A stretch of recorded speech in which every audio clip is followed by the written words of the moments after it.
Hello, welcome back to my channel. So today we are continuing to read the December edition of the Lightpaper. And to access this paper for yourself, please see the link I'll put in the description of this video. So today we are reading this article, and this is Central Banks Start Move into Digital Currencies. So let me just expand that one. That way you can read alongside with me if you choose to do so. So Central Banks Start to Move into Digital Currencies by Stephen Guinness. It is no revelation that central banks are actively engaged in both the research and piloting of central bank digital currencies, the acronym for which is CBDCs. But the mechanics of how they are conducting their programs is not as widely recognised.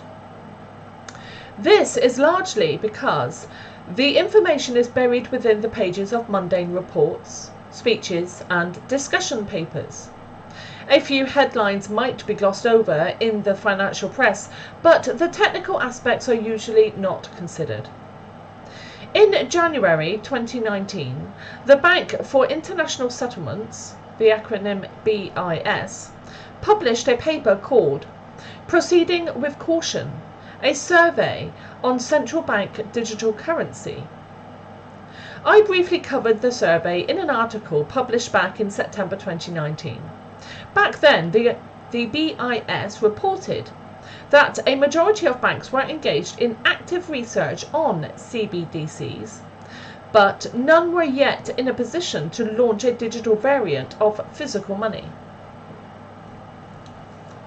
The BIS followed this survey up in January 2020 with some new research. Impending Arrival, a sequel to the survey on central bank digital currency. We learn that the 70% of central banks that were researching CBDCs has now risen to 80%, with many of them reliant on research conducted by international organisations, in particular the BIS and the International Monetary Fund, or regional networks. The BIS Innovation Hub initiative, established in the summer of 2019, has been key in coordinating the advancement of CBDC projects worldwide. This is one of the reasons why banks are operating in lockstep with one another. As the survey points out, collaboration through international vehicles such as the BIS Innovation Hub will be necessary to avoid any unforeseen international consequences. General Manager of the BIS, or Augustin Carstens, expanded on this in the institution's quarterly review. The hub will catalyse collaborative efforts among central banks and cooperate, when appropriate, with academia, financial service providers and the broader private sector to develop public goods for the benefit of the global financial system. As the hub gathers experience, a homegrown agenda will quickly be developed. A key question informing the BIS Innovation Hub's work is whether money itself needs to be reinvented for a changing environment, or whether the emphasis should be on improving the way it is provided and used. In regards to CBDC, there are two variants. The first is a wholesale offering, which would be used to facilitate payments exclusively between financial sector firms. The second, known as a retail or general purpose CBDC, would be for use by the public. It is the latter which is of increasing interest to central banks. According to the survey, a general purpose CBDC could prove as either a substitute or a complement to banknotes. A similar position was taken within a discussion paper on CBDC, published by the Bank of England in March. In the foreword to the paper, former Governor Mark Carney stated that any CBDC would act as a complement to physical banknotes. However, in March 2019, Augustine Carstens was adamant that the introduction of CBDC would mean an end to cash. Like cash, a CBDC could and would be available 24/7, 365 days a year. At first glance, not much changes for someone, say, stopping off at the supermarket on the way home from work. He or she would no longer have the option of paying cash at all, though all purchase would be electronic. Who is right? I believe that allowing cash to coexist with a CBDC is not what global planners have in mind long term.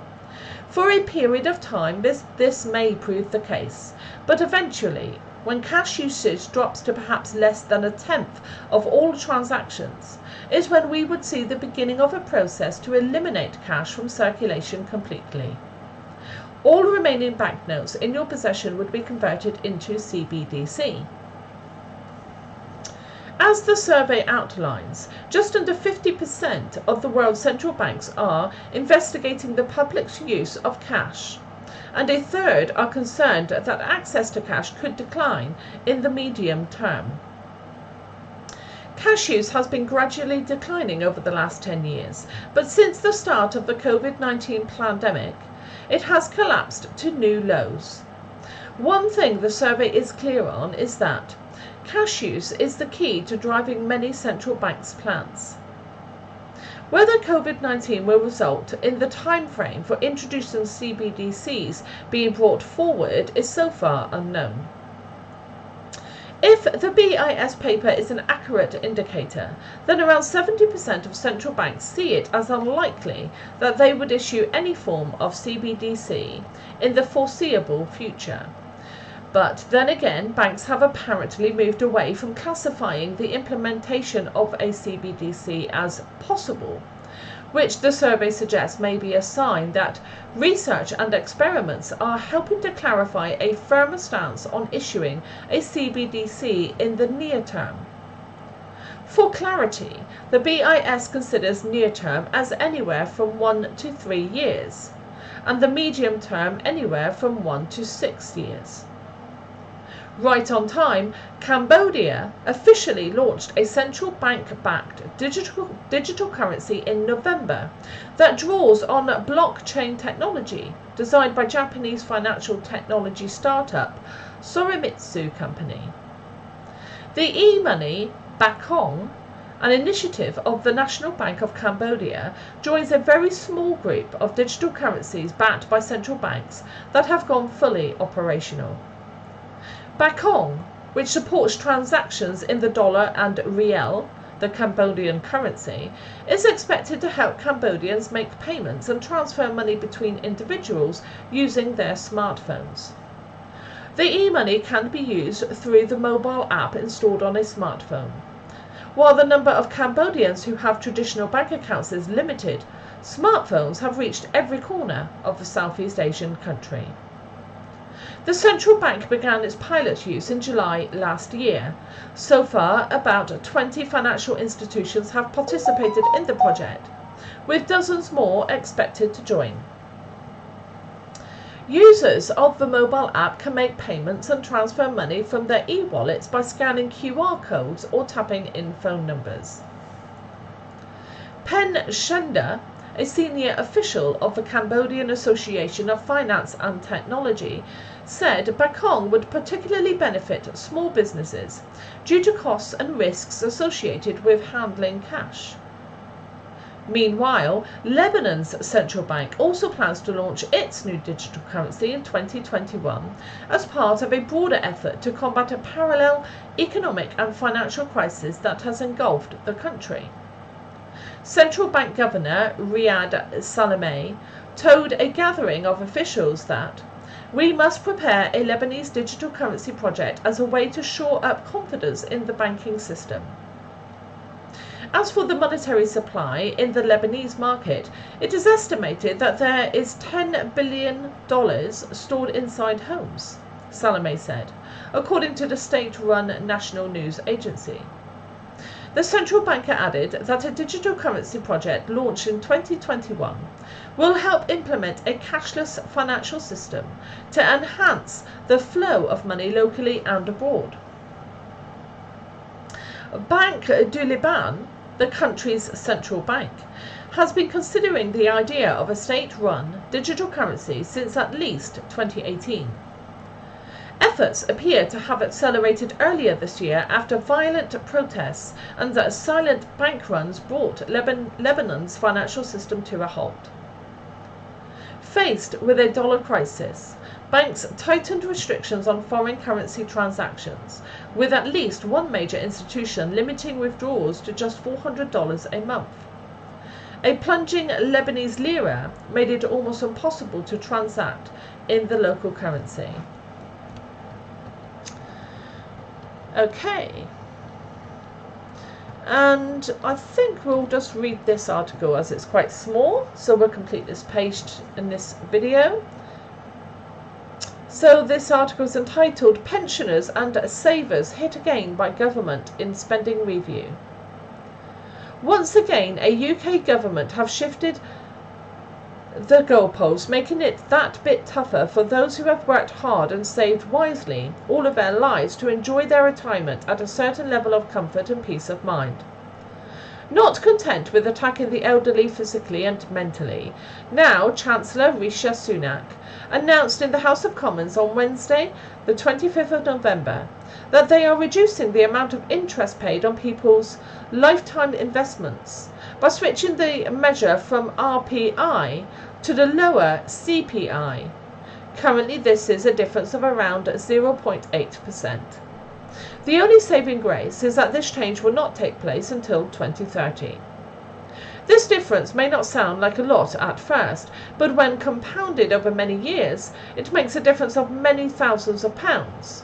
And it's money that people who have paid into the system all their lives rely on to support them through the years when they are not able to work. Their reward for a lifetime of service. Stephen Cameron, Aegon Pensions Director, calculated how much it could cost retirees. With people living longer, a pension can last for 30 years. And while 0.8% might not seem like much, over 30 years it can make a big difference. Someone whose beg your pardon. Someone whose initial pension is £10,000 would, with a 3% compound increase each year, be receiving £24,273 in 30 years' time. But with 2.2% increases, that would be £19,209, or a fifth less. £5,000 per year would make a big difference to most people's budgets. Tom Selby, senior analyst at AJ Bell, said, "This looks set to include millions of defined benefit scheme members whose pensions are linked to RPI," he said. In addition, those who have bought annuities from insurance companies, promising annual RPI inflation rises, will also be hit. If we continue to encourage borrowing and discouraging saving like this, what is the likely end result for this nation? Okay, so we'll leave it there for this episode. Next episode, let's have a look what we'll be reading. We'll be reading this article, LIBOR versus Sonia. Okay, so thank you very much for visiting. I hope you enjoyed the video. Please don't forget to like, share, subscribe, and do all the normal things. Thank you very much. Take care. Bye.